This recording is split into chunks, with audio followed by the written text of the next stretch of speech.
Yo, what's up mga kuys? Ito na ang hinihintay ng karamihan.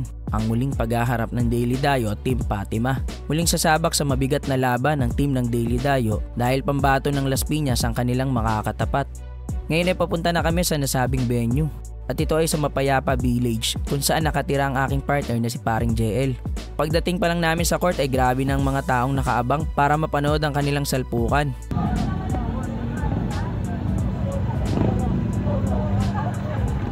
Nandito na rin ang team ng Daily Dayo sa pangunguna ni Eco at Lawrence Labarias. Sa kabilang grupo ay nadagdagan pa sila ng may mala Android na performance. Ito ay walang iba kundi si John Daniel Tonog. Kaya sobrang nakakasabik na mapanood ang kanilang salpukan. At ito na nga, mag-uumpisa na ang laban. Tara, samahan niyo ako manood mga kuys.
Bahala ka dyan.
Tatlong banyera na.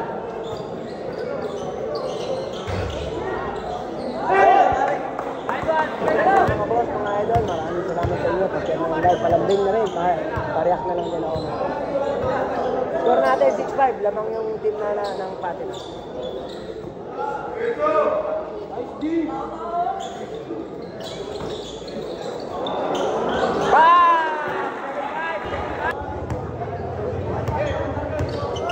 Grabe, napakadaming tao. Dinagsa talaga yung Daily Dayo.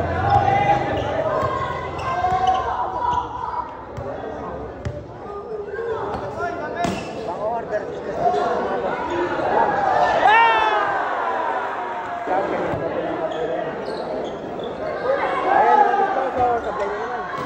Grabe tumalun. Saan nagpapaliga?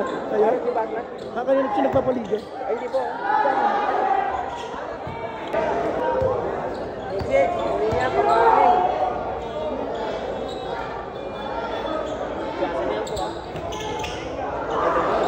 Wow!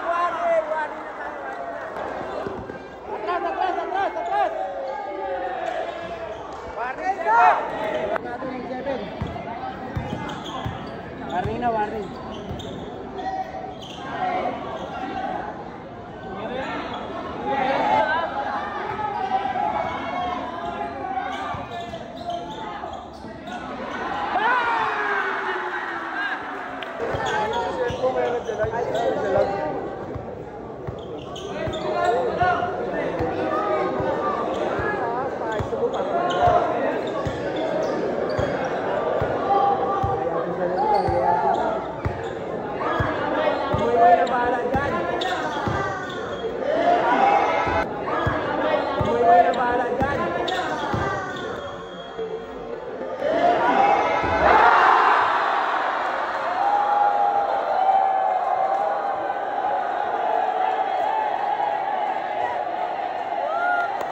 Natapos na ang mainit at solid na laban. Congratulations Team Patima at nice game pa rin sa Daily Dayo.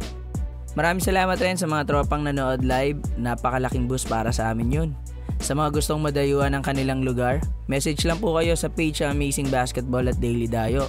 At ipapakilala ko lang sa inyo ang solid at very affordable na clothing line. Ito ay ang Hydro Clothing. Dito ay makikita nyo ang iba't ibang klase ng design ng mga pamorma at mabibili nyo lang ito sa murang halaga.